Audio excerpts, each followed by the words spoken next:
En votación dividida se aprobaron las 3 leyes secundarias que integran la famosa reforma educativa. Con esta decisión que tomaron los parlamentarios en la Cámara de Diputados, arribamos ahora a la última fase del desmantelamiento de la reforma educativa que aprobó Peña Nieto y que fue impulsada en el seno del Pacto por México. A diferencia de hace 6 años, hoy los sindicatos salen de las negociaciones con una sonrisa en la boca. Tanto la Coordinadora Nacional de Trabajadores de la Educación como el Sindicato Nacional de Trabajadores de la Educación están contentos con lo que se está aprobando. ¿Será que AMLO se dio más de la cuenta? ¿Entregó la educación a los líderes sindicales? Esta semana en el tema analizamos las leyes secundarias. ¿Son buenas o malas noticias para la educación en México?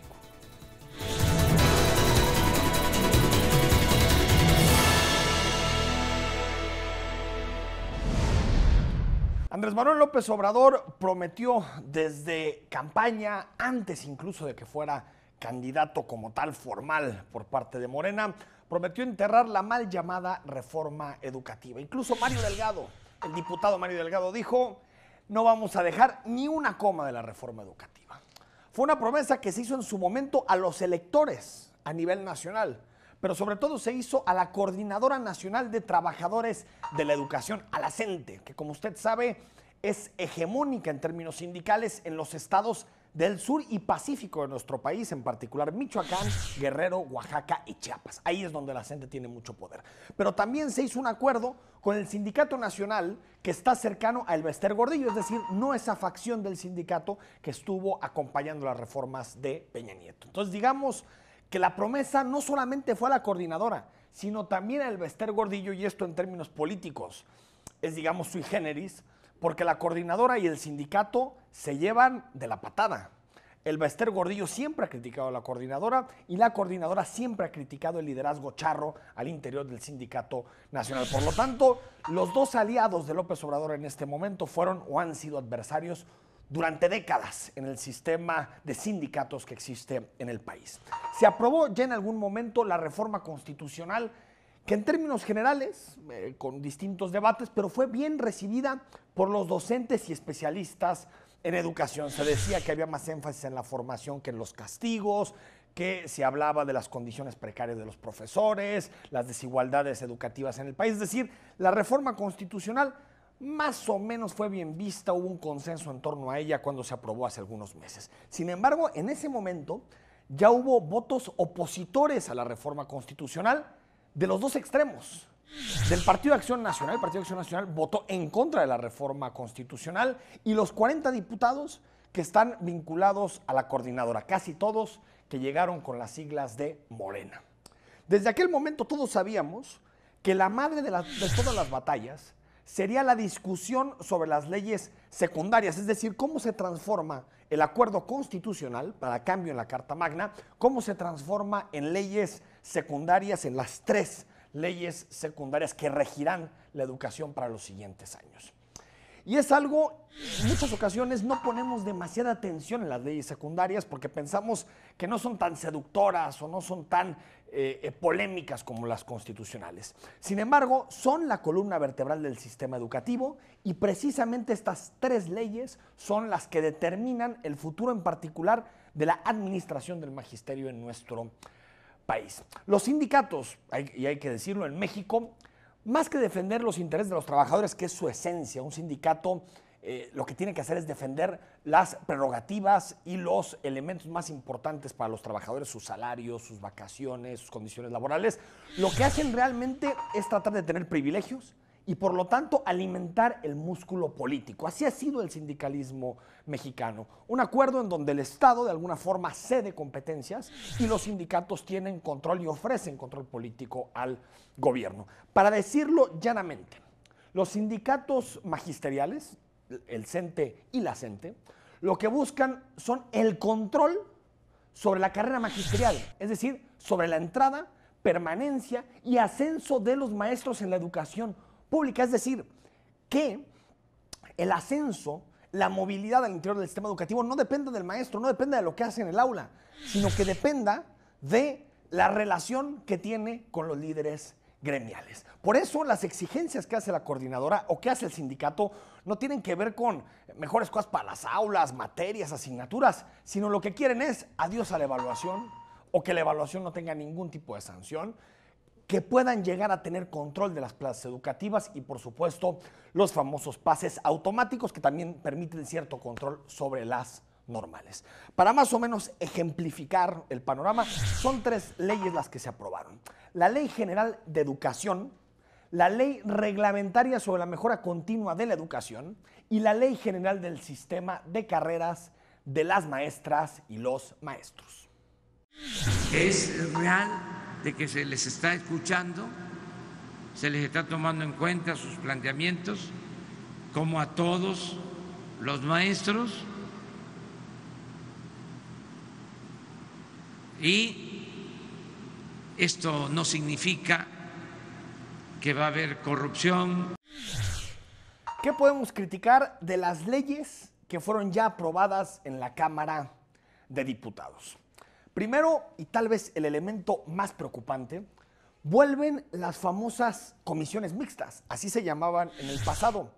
Ahora se denominan comisiones tripartitas. Estas comisiones tienen un papel central en el futuro del sistema educativo porque definen el ingreso y el ascenso en el sistema educativo.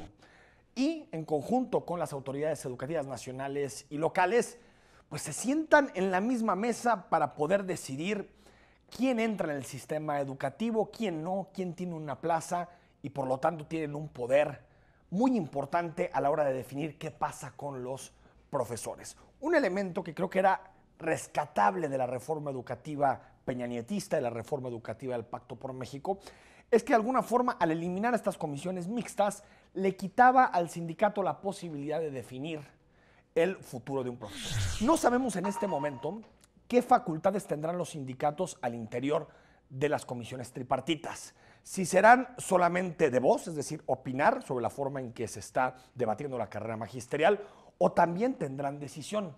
Pero el regreso a este esquema lo que sí posibilita es, si no la reinstauración, porque digamos el sistema corporativista mexicano siempre ha existido, sí, digamos, un fortalecimiento del sistema corporativista porque le da al sindicato más herramientas para controlar a los maestros y a los profesores. Eso es volver a un estadio anterior que ya demostramos que tuvo muchísimos fracasos. Es decir, no es que estemos frente a una realidad nueva.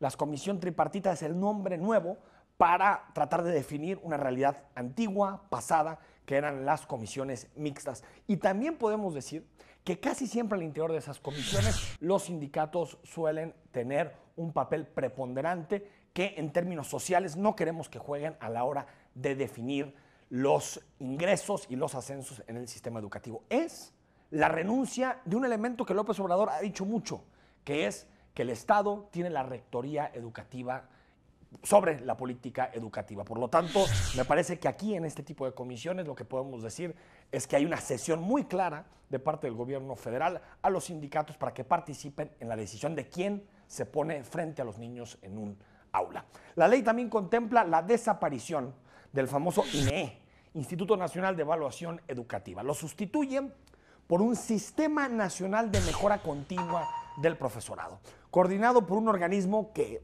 en la ley dice que será descentralizado, que tendrá autonomía técnica, operativa, presupuestaria, que tendrá de decisión y de gestión, personalidad jurídica y patrimonio propio.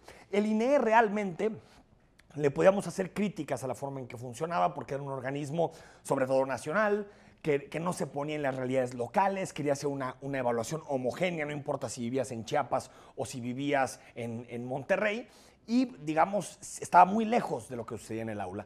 Pero lo que sí tenía el INEE era una capacidad para estarle dando seguimiento muy claro a los avances o retrocesos en materia educativa. Veremos cómo queda este nuevo instituto y si en realidad se le pone el énfasis no solamente discursivo, no solamente en la ley, sino en términos económicos de la formación de los profesores. Porque una cosa es decir que esta ley fortalece la formación de los profesores y otra cosa es que en el presupuesto venga más dinero para formar profesores, cuando en realidad sabemos, por el presupuesto que se está discutiendo, que la propuesta es disminuir 40% los recursos que van a la formación de profesores. La ley establece también, y esto es importante, que las representaciones sindicales estarán incluidas para decidir la asignación de plaza, lo que ya decíamos, los ascensos e incluso los cambios dentro de los centros de trabajo. Y esto es, digamos, como una garantía de respeto de los derechos de los trabajadores. Lo sería si los sindicatos fueran la viva expresión de lo que opinan los trabajadores y sabemos que siempre hay una disociación completa entre lo que creen las cúpulas sindicales y los profesores o los trabajadores de cualquier sector. La ley indica que se dará preferencia, ojo, no pase automático, preferencia a los egresados de las escuelas normales, que son las que forman profesores en nuestro país, de la Universidad Pedagógica Nacional y de los centros de actualización del magisterio, para tener una plaza de docentes en el servicio público educativo. La definición puntual de qué significa preferencia la veremos en las reglamentaciones posteriores. En este momento no sabemos si es la preferencia supone que si hay un empate entre el de la normal, no sabemos a qué se refiere la ley en materia de preferencia, pero lo sabremos en un futuro cuando se empiece a debatir sobre la cantidad de plazas que hay en el sistema educativo. Estamos a unas horas de devolverle la dignidad al Magisterio Nacional.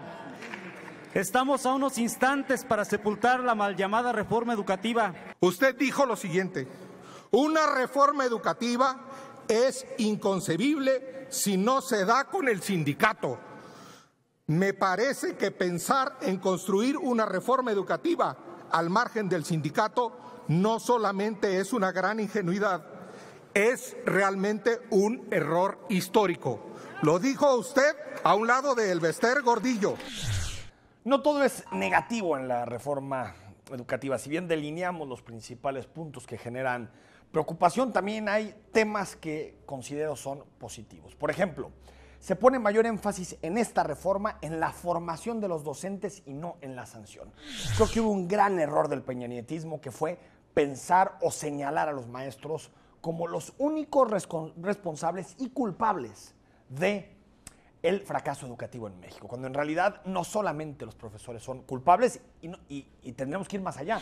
El profesor, la profesora tienen que ser siempre los aliados para el cambio educativo en este país y creo que en esta legislación se parte de esa idea de que la mejora educativa tiene que ser con los maestros. También se incluyen elementos que son importantes para una sociedad democrática. Por ejemplo, la educación incluyente, la perspectiva de género que claro que nos hace falta desde los primeros años de educación. Los famosos derechos humanos y la multiculturalidad, es decir, entender a un México como un país de muchos países.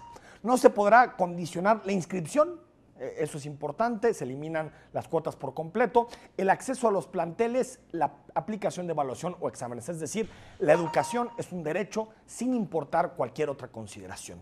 En uno de sus apartados también precisa que los recursos que eran entregados al INIFED, al Instituto de Infraestructura Educativa a nivel nacional, ahora serán llegar directamente a los comités de maestros y padres de familia en las escuelas. Es decir, el dinero para invertir en las aulas ya no estará vinculado a este tipo de organismos, sino que se hará en conjunto con las comunidades educativas que se formen en torno a los planteles. El principal cambio que contempla esta ley es la abrogación de la Ley de la Infraestructura Física Educativa. Eso sí, esa abrogación hasta el punto más claro. Por lo tanto, me parece que hay puntos positivos, puntos negativos en la reforma. Es una reforma que entiende mejor el papel del magisterio, pero que también tiene coqueteos con las cúpulas sindicales y eso puede hacer que una legislación que tenga buenos objetivos se termine pervirtiendo en el camino. No voy a comentar en contra de las leyes secundarias porque ya la Coordinadora Nacional de Trabajadores de la Educación ya pactó su contenido a su conveniencia con el presidente de la República. Citando a su exministro en jefe, la educación pública se va y se fue al basurero de la historia. La realidad es que todos lo sabemos que sin recursos la educación no va a avanzar. Punto. Hay quien lo veía venir. López Obrador cedió, y por supuesto Morena, ante los que son sus aliados. En la reforma constitucional, cuando se aprobó la reforma constitucional, todo parecía que López Obrador se distanciaba de las exigencias de la CENTE, a tal nivel que la CENTE, sus diputados, votaron en contra de la reforma constitucional. Sin embargo, López Obrador cedió en el elemento más importante, la rectoría del Estado en materia educativa. Y tal vez alguno dirá, este concepto de la rectoría, ¿qué significa? Pues fácil, que solamente el Estado, solamente la autoridad pública puede decidir sobre quién está en el aula y quién no. Es decir, que intereses privados, sean sindicales, empresariales o de cualquier tipo, no tienen por qué definir o delinear cuál es la política educativa del país. No es una sesión menor porque es un elemento, digamos, que siempre ha convencido a López Obrador. López Obrador es un convencido de la separación, habla de la separación de poderes políticos y económicos, del poder social, de la sociedad civil, de la sociedad política, y lo dice mucho con relación precisamente a esto. Dice, en México ya el poder político y el poder económico están separados. Incluso tiene la idea muy juarista de esta separación laica con la religión. No obstante, en materia educativa, la separación es igual de importante que en las otras esferas. Y es que permitir que los sindicatos decidan ingresos, ascensos o cambios de lugar de trabajo es renunciar a la función esencial de un Estado. Un sindicato no tendría que definir ese tipo de elementos, ni siquiera participar en las mesas. Otra cosa sería que hubiera diálogo, que hubiera coordinación, que hubiera cooperación, pero ya participar en mesas, en comisiones tripartitas, me parece que es vulnerar el principio de rectoría del Estado en materia educativa.